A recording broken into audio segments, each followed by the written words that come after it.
All right, welcome. Happy Wednesday, everyone. I am excited to join you with my guest today, and I'll give everyone just a chance to get connected. Sometimes this tech takes a little bit of time. Um, just checking over here. It looks like we are streaming now on Facebook and LinkedIn and YouTube. And as everyone is coming together, if you will drop your name in the chat and let me know where you are tuning in from, that would be a lot of fun to know that. And just a reminder for those of you who are joining us on Facebook, if you leave us a comment, it's just going to say Facebook user. So I would love to know who you are. And in order for me to do that, you need to go to streamyard.com/Facebook and give the two permission to talk to each other so that I can see your name. If you don't do that, like I said, it's just going to say Facebook user. So streamyard.com/Facebook. And if you've already done this, you don't need to do it a second time on the same device. That being said, if you are new to me and I am new to you, let me introduce myself. My name is Beverly Smith. I am the founder of Career Success Strategies. I'm also the former owner of a staffing and recruiting firm, so I know firsthand what hiring managers are looking for, and I use that knowledge now to help mid and senior level professionals build their resumes, help them with their job search so that they can land the career of their dreams. And last week, we talked all about networking mistakes to avoid when you're job searching. So if you missed that, make sure you go back over to my YouTube channel, which is at Beverly Smith Resumes, and check that out there. Networking, as you know, if you follow me for any length of time, I'm a big proponent, and I think it is a great way, but there are definitely some mistakes you can make. But this week, y'all, I'm so excited. My friend Misti Hurd has returned to our program, and we are going to be talking about the dynamics of working with a recruiting firm. So before we jump in, let me tell you a little bit about Misti. She is the director of permanent placement team for finance and accounting over at Robert Half. And Robert Half was actually founded in 1948, and it remains one of the major players. They're a leader in the staffing industry still today. And she has a strong background in sales and development, which Misti has cultivated a passion for connecting talent with job opportunities. She also holds a certification in diversity, equity, and inclusion, and is committed to fostering diverse and inclusive workplaces. Misti is also a member of the Central Arkansas Human Resource Association, which is where she and I actually met a few years ago. And in addition to her work at Robert Half, I love this. She is a certified life coach. Her consulting business is called Lotus Life Coaching and Consulting. And her work, y'all, is centered around infusing personal development and spirituality to help individuals experience success. Misti and her family are also active members of the New Beginnings Church of Central Arkansas. So last time Misti was here, we had this great discussion, as you may or may not recall, but it's about the big elephant in the room for many professionals, and that is how to navigate your job search when you don't have a degree. And I know, Misti, I thought that was a great conversation. And I think we helped a lot of people there. Yeah. I'm going to link see if I can do this real quick. To that particular episode, I'm going to drop that in the chat. So if any of y'all want to go and watch that again, or you know anyone who is kind of dealing with that imposter syndrome of, oh my gosh, I don't have a degree, I can't apply for this job, I'm going to tell you, Misti is an expert, and she probably wouldn't mind if you reached out to her and wanted to explore that conversation a little bit more, right, Misti? Sure, absolutely. So today, y'all, we're going to go behind the scenes and talk about working with a recruiter. And I know that most of y'all know that that's my background as well. And I mentioned that she and I met through the Central Arkansas Human Resource Fund Association. We actually were friendly competitors back in the day. And one of the things that we realize is that most people think they know how to work with recruiters, but unfortunately, in our industry, not many recruiters spend enough time educating both the employers and the job seekers on how to get the most out of that relationship with recruiters. So, lots of assuming going on, and y'all know really where that gets us, right? Today, y'all, our intention is to give you the lowdown so that you can have a great experience when you do work with a recruiter. And one of the things that I want to share with you that you may or may not be aware of is that recruiters actually have two clients when they're working. And what I mean there is the employer and the job seeker. So in our world, or in the recruiting world, they're often referred to as clients and candidates. So if you hear us use that language, that's what we're talking about. And last month, I actually did an episode on working with recruiters. It's more job seeker focused. But this week, we're going to talk a little bit more about the employer side of the recruiting relationship. And I feel like this is going to be a great complement to that previous episode because it's going to give you more of a big picture understanding of the process. So I will also, real quick, I will grab a link and post that in the chat in case you do want to go back and watch that. So with all that being said, let's dive in, Misti. Are you ready to help educate this audience? I am. Awesome. Well, the first thing I want us to talk about is the hiring mistakes. And if you can describe for me a little bit more about some of the top hiring mistakes that you see employers make and why you think that is. Yeah. So I think, anytime companies are making a decision on, whether to use internal recruiters or to reach out to, staffing agencies and things like that. Obviously, we want to educate everybody on how that flow works and things like that. But one of the big mistakes that people will make is the role that you're looking to fill, who all is jumping in the interim, whether it be someone that left and now that seat is empty, who all is kind of jumping in to fill those specifics, right? And is that actually going to cause burnout to your team as they are not only trying to handle their own duties, but to jump in and handle something else while upper management is making those hiring decisions. And that can be a big mistake because you can end up losing valuable people due to that. And also just that, and along with kind of delaying your own business goals because you don't have anybody in that seat. And then everybody's like, man, we really need to fill this role. And that would probably be one of those. Yeah, definitely.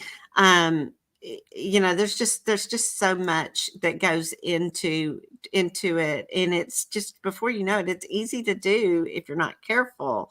And I think that probably segues really nicely into the benefits that employers can get from working with staffing agencies or recruiters. Can you speak a little bit more to that? Yeah. So one of the things that kind of piggybacks into that question is, as employers are, kind of making that hiring decision, they may feel apprehensive about is it the right time to bring on a full-time person? And so one of the benefits that we also offer is, of course, yes, we can find a full-time person for you. But one of the benefits that we offer is to actually bring somebody in as contract to hire. That way you're not making that upfront commitment. Now, we do offer a 90-day guarantee on our candidates if you do bring them on full time. But we also offer contract to hire. So you would be able to bring this person in. I hate to say try them out, but it's sort of finding a way to see if they're a good fit for your team. And then maybe you would feel safer and more comfortable to bring them on, full time. Another thing that we offer are our full-time engagement professionals. And these people are actually Robert Half employees.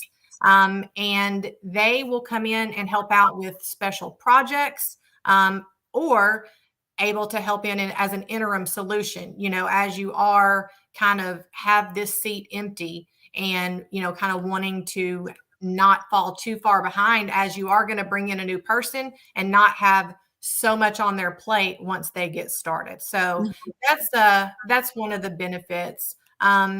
We also, of course, Robert Half has been in business since 1948, as you mentioned. So we have a huge database of people that are, especially here in Central Arkansas, we're very heavy focused on accounting and finance roles, but we also do human resources roles as well as administrative and customer support roles. And so we have a wonderful database there. And of course, in a tight labor market, we're able to kind of work with our clients and kind of talk about trends and different things there. So there's a wealth of benefits that come to working with the staffing agency. Right. I will say, I think one of the things a really good recruiter is good at is they're more like a partner with the clients that they work with, the employers, because they do stay on top of the trends like you're talking about, and they tend to be a little bit more aware, and sometimes they can help guide in decision making and that kind of thing. So I think that's definitely very huge as well. So I love that you said that. Relationship is huge. And of course, we want to not only keep the Robert Half reputation, but also make sure that you're making great hiring decisions with the people that you bring on. And then the other main thing is, and the last thing is, I would say the time and money that it actually saves a company. When you think about, posting a job and you think about sifting through all of those resumes, and you think about all the things that you have to do to vet the candidate, to get them in and prepped for interviews and that sort of thing. We kind of take all of that off of our clients' plates and just get all of that kind of red tape out of the way and take a lot of that legwork off of the client. Yeah. So I think a couple of things that I would like to go back and hit on is, first of all, I think it's really cool. One of the things I've admired specifically about Robert Half throughout the years is the fact that they are more niche focused and they are not trying to be all things to everybody. So, you and I came from a background where we had part of our company that served more industrial roles as well as administrative roles. And I think to make our company successful that were a little broader like that, we had within those umbrellas, we had kind of people that niched down and only filled the industrial roles or only filled, in our case, we did a lot of non-clerical medical type roles. So but what I like about Robert Half is specifically all levels of accountancy, they're known for that.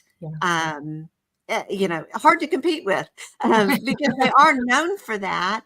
And when you mentioned the database, because of that, in addition to just having this great big database, what I think a lot of people don't understand is you're constantly recruiting. So you may be recruiting for a controller, but there may be some specific things that company A is looking for in that position that the person you recruit doesn't quite qualify, but you've got company B and C over here that he or she may be a great fit for.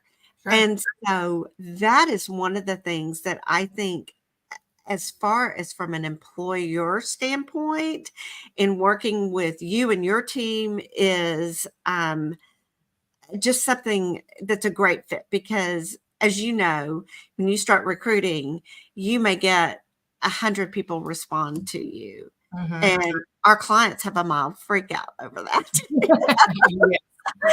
And I know I talked about this in my live stream, trying to explain to the the candidates, the job seekers, why sometimes they don't always get back with you. And in fact, I actually responded to a friend last night on LinkedIn who was just bemoaning the fact that he'd put in all these applications and was not getting back to him. When you work with a staffing company such as yourself, a professional such as yourself, y'all are essentially doing that legwork for them. So you're bringing them 4 to 5 candidates that are already pre-screened and qualified. And so you have to say, I can't begin to tell you how much time you've saved them. Right. Because Yeah. they didn't have 100 resumes. Absolutely. And, kind of speaking back to the database thing too, is, you also have in that database, we have what we call our passive and our active candidates. Mm-hmm. And so you may have talked to someone, 3 years ago. Maybe they went with a completely different company. But this particular role comes up. The company maybe hasn't even posted the role, but they've come to Robert Half and they're like, hey, we need a staff accountant that has 2 years of experience. They need to be able to do journal entries, general ledger.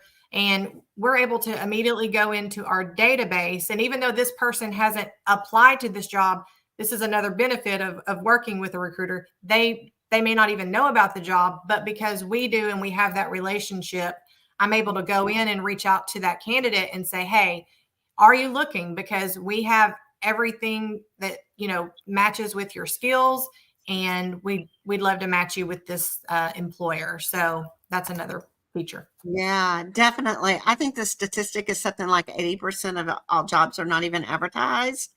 And when you as a job seeker are applying to positions you see on job boards, they're good grief, they're at their most competitive stage. Absolutely. So having someone in your back pocket that is aware of those positions. And one of the things, and again, we talked about this on the live stream, is like I did last month, is just the relationship you build with these employers so that they do trust you to say, hey, it looks like we're going to have this need coming up, and I want to give you a heads up so that you can start preparing. Yep. And that's what's really cool. The other thing I kind of wanted to go back and talk about is the time and money that you can save someone, which we kind of already alluded to with the pre-screening of candidates, but onboarding, I'm making the wrong hire and bringing someone in, that can be really expensive. Yeah. And the amount of time, you think about how much time it takes if you don't have a dedicated talent acquisition person in your organization. So it's just the HR director that's got to go and do that, or it's maybe an admin, maybe it's the office manager that has to do that. Mhm. And you're pulling them off of their job to go through lots and lots of people, and then they may schedule interviews and only 3 of them actually show up, and it's just, then they're not qualified, and it's just, it is very time consuming. And you Yeah. guys coming in and saying, okay, here's 3 or 4 people, I've talked to them, I know they're going to show up. Yeah. Because I've already vetted them. I know that they're very interested in the job. Here's the things you've asked for. Here's how they meet those qualifications, Right. and And so, I'm yeah. I'm glad you brought that up. Our feeling on that is we want to make sure that we get the right person in the seat the first time. I brought a little statistic here. When you think, we call this the cost of a bad hire. So when you think about, it takes on average 11 weeks to terminate a new hire after you realize maybe they're not a fit. Then another 8 weeks to restaff the position, and then ultimately here you are, you've already lost 5 months of lost work and production just trying to get one person in the right seat. Yeah. Yeah. That's a lot too. And, yeah, it's a huge amount. And so definitely working with a recruiter can really save you a lot of time and money and headache on your end. And you already alluded to the guarantee that you offer on top of that. So it's just it's you've done a lot of the legwork already for the clients as well in that area. So well, so I want to move on, and I know we've kind of touched on a little bit of this, but let's go and talk a little bit more about how working with a recruiter, a staffing agency, um, how should employers work most effectively with them? What kinds of things are going to make that relationship really beneficial? And kind of speak a little bit maybe to the expectations there on both sides as well. Okay. Yeah. So I think the first point that I want to make about that is, and you kind of hit on this a little bit earlier, is making sure that you are speaking to the right type of recruiter, right? So if you're looking for, like kind of how we mentioned in our old roles, if you're looking for industrial candidates, Robert Half is not going to be your best resource, right? So I would say, as far as how to effectively work with a recruiting agency, is first make sure that they specialize and have that niche for like what you're looking for. And as I said, in our case, it's going to be, accounting, finance, HR. We also do admin and customer support. So that's the first thing. Make sure that you are working with the right people that know your industry, that know your business, that already have a talent pool, not only that we can reach out to, but that we can continue to recruit for. Another thing that's very important in our process is, whenever I do hear from a client and they have a need, I conduct a job order intake. I do this either over the phone, Teams, or I go and visit the client in person. And we sit down and we really drill down on everything from the job description. Do they require a degree? I know we've had some talks about that. And is maybe some experience, would that be considered appropriate in lieu of a degree if they've got all of that relevant experience?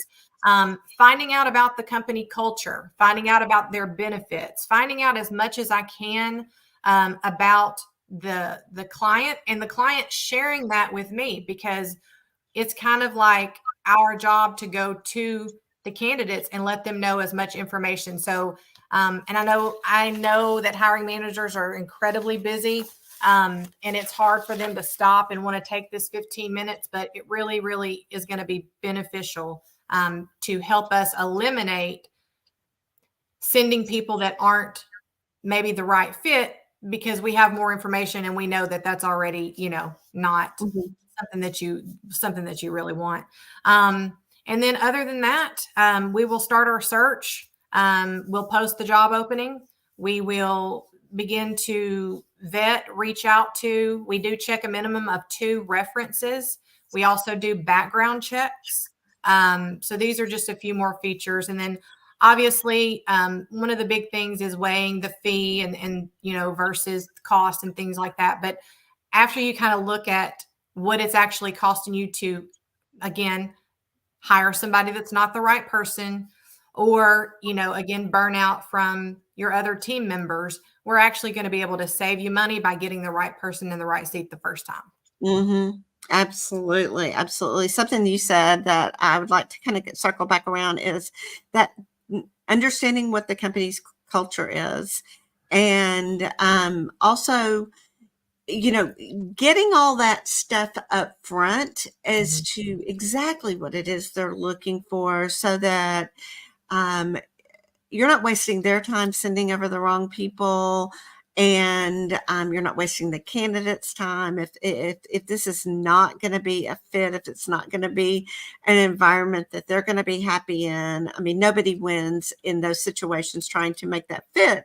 And so understanding who fits, and that's what's really cool too, is the fact that you work with just such a diverse background of people, that there's going to be somebody, and how to go through and select that. Absolutely. um, I kind of wanted to explore a little bit, are there things that, as you're working with your clients, with these employers, how can they make the best of that relationship? What are things that can help facilitate? And I realize too that there's going to be people who are watching this that are not Little Rock based, not Arkansas based, that may be watching from anywhere. So I think these are kind of universal things Mhm. that they can come back and, with their recruiter that they're working with, really make sure that they have a quality relationship. Well, I think the biggest thing is obviously communication on both sides. Staying in touch. One of the biggest things that as recruiters that we need is we need feedback. So if we have gone through and vetted a candidate that we feel has everything that you're looking for, we've already had our job order intake, so I know that this person fits, and I send over this candidate, and it's been 3 and 4 and 5 days before I've heard back from you, there's a very likely chance that that candidate has already moved on. Mhm, We are not the only resource 9 times out of 10 that candidates are using. And so while, again, I respect everybody being busy, I just think that a way to foster the best relationship is being able to communicate, offer that feedback, not only to not potentially time out on a candidate, but to be able to let us kind of know what you think about the candidate. So as I'm continuing my recruiting efforts, if you say no and you say it's because, well, they don't have XYZ, well, I promise you, I'm not going to send another candidate like that, because you've communicated with me and told me mhm, that that's not a fit for you. mhm. Very good, very good. One that too comes to mind for me is having that strong relationship between the recruiter and the client, where they're pretty much exclusively working with you, versus I'm putting this out to every recruiter in town to Mhm. handle. And I feel like when you do that, I get the idea of the wider net that I cast, the more candidates I'm going to see, but it kind of goes back to, okay, do you really want to filter through? Now if you send it to 4 companies and each company is sending you 4 candidates, we're talking about 16 people you've got to filter through. And so that's one thing that I think recruiters, not recruiters, but the employers need to understand and maybe change their thinking. Let's challenge you a little. I want to challenge you. And I feel like I can say this now that I'm no longer a recruiter, but I want to challenge your thinking there, that more is not necessarily better. You may be creating more work for yourself. The other thing is you may run off your really good recruiters, because when they realize that uh, we're just nothing but almost like a resume service, is what it comes down to. Is we're just sending you over candidates, and you just don't have that communication and that feedback, or your competition has already sent over someone. And um, so let's say you're getting the same candidate that you don't feel is qualified, and you're getting it from 3 different services. Now, instead of telling one service, this candidate's not qualified, you've got to go have that conversation with 3 or 4 different services. Yeah. And so just that was what was one that was kind of a pet peeve of Yeah. mine. that maybe you can't say, but I can. So, And look, I would love exclusivity for sure. It yeah, definitely would make it a lot easier. But just kind of yeah, touching back on another point you made earlier, I'm about sending quality over quantity. I don't care about sending you 15 or 20 resumes. I would rather send you 5 to 7. And then from those 5 to 7 that we have communicated about, that they are somebody that you want to see. We usually would pick like your top 3 or 4 out of those and then schedule like first interview round with those. yeah, yeah, yeah. I love that. I love that. And can you imagine if you're getting 7 from 4 different places or more? Because we know that there are some places that just, I mean, I'm not sure that they completely vet people. They just send over, oh, this person says, they've got accounts payable experience. Let's send them over. And they've they've done it for 3 weeks on a temp assignment. So, Yeah. Yeah. and Over quality. it's just more work. And so I really would strongly encourage our employers out there, for those of you that are involved in the hiring process, which I know the people that I work with are going to tend to be decision makers and may have a say either in working directly with a recruiter or a say in who they work with, is it's worth your time to develop that relationship. And I understand, and I know you do too, those relationships are developed over time. Sure. And so having those regular meetings and things like that, and just getting to know each other and having that comfort level, it's almost like an extension. It's like having that talent acquisition person. They're just not in your office. Yeah. And having that relationship where you're like, I can pick up the phone and I know that Misty and her team, they get me, they know exactly what I'm looking for, and I don't have to re-educate someone every time. So it can really eliminate some frustration there. So let's talk a little bit about job seekers, and let's talk about, should candidates work with staffing firms? Obviously, I know what the answer is, but I want to hear more about what you have to say and maybe some benefits for the candidates that maybe we haven't already addressed. Yeah. Well, one of these things we did kind of address earlier, but I want to kind of reiterate, is we talked about relationships that we are building with our employers, right? So it kind of would allow, as we talked about jobs that haven't been posted yet. And because we have that sort of inside track and we have that relationship, it would allow our candidates to potentially hear about roles that haven't even been posted yet, that we've already built a relationship with this client. So they're really just reaching out to us. So they're not going to see it at another staffing agency. They're not going to see it on Indeed. We would be like the only one that would be able to kind of like even know about this role. So I would say that's definitely one of our, key benefits. It also is free for the job seeker. And we get a lot of that, candidates just who aren't familiar will be like, well, how much do I have to pay for this? It is free for the job seeker. So that's definitely another benefit.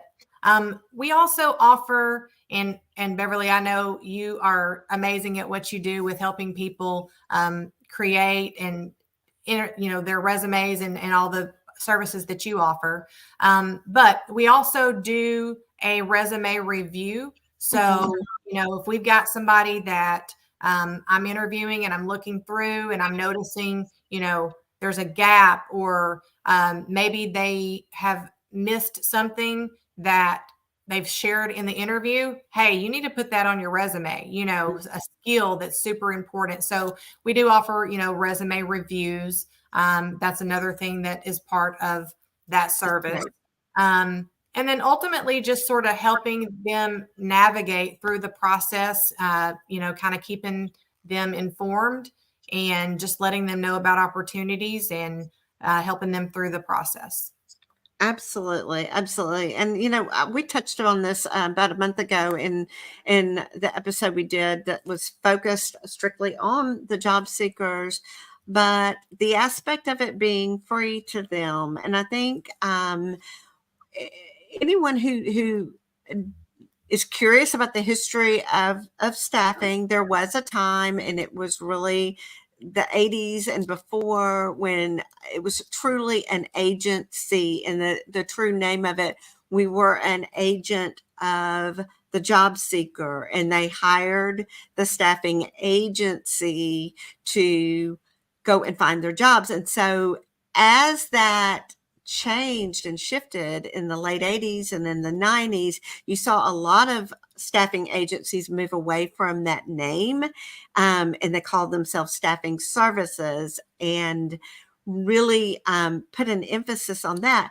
But one of the things too, and I spoke to this on that live stream, that it's real important for the job seeker to understand it is the client that is paying the fee, the employer that is paying the fee. And so you're there to connect the two. But when a job seeker comes to you, they should not put all their eggs in one basket and say, oh, well, I've seen Misty and Misty's going to get me a job. Well, if Misty has jobs available, and if you're a stellar candidate, I'm going to tell you, Misty's picking up the phone and she's calling everyone she knows to get you in front of those people. But ultimately, her job is to get her clients taken care of, because that's what pays your bills. And so I tell job seekers, you need to understand that. And because we would fill calls all the time, like, how come you haven't gotten me a job yet? And you're like, well, what other steps are you taking to find employment? And so I would add, it's real important for job seekers to make sure that they have that good communication with the recruiters that they're working with, to let them know, hey, I found this job on my own that I'm interviewing for. I just wanted to give you a heads up. I think the other cool thing that a recruiter can do for you as a job seeker is they have the intel on you. So they know that you're interviewing at other places. They may, if you're a stellar candidate, they may have put you at other places to interview.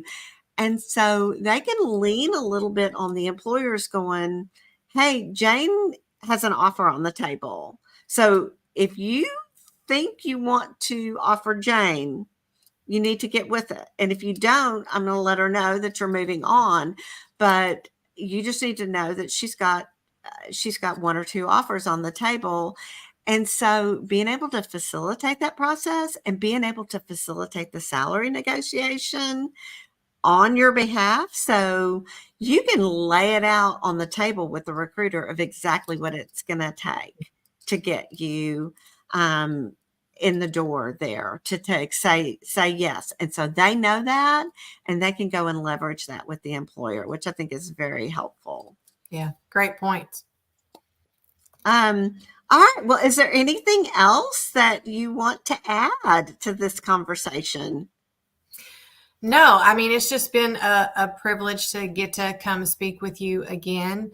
I'm all about building relationships, and I do that every day with my candidates as well as with my clients. I do post quite a bit on LinkedIn, so anybody is free to come connect with me on LinkedIn. I do post open job positions there. I usually do a video about once a week, just kind of sharing some important information or sharing job openings. I do interact quite a bit there. And if anybody has any questions or they want to just schedule some time to speak with me, I'd love to hear from you. Very good. And while you were saying that, I dropped your contact information in the chat, and you can go and find her on LinkedIn. I don't know if that's linkable. I don't know if it did.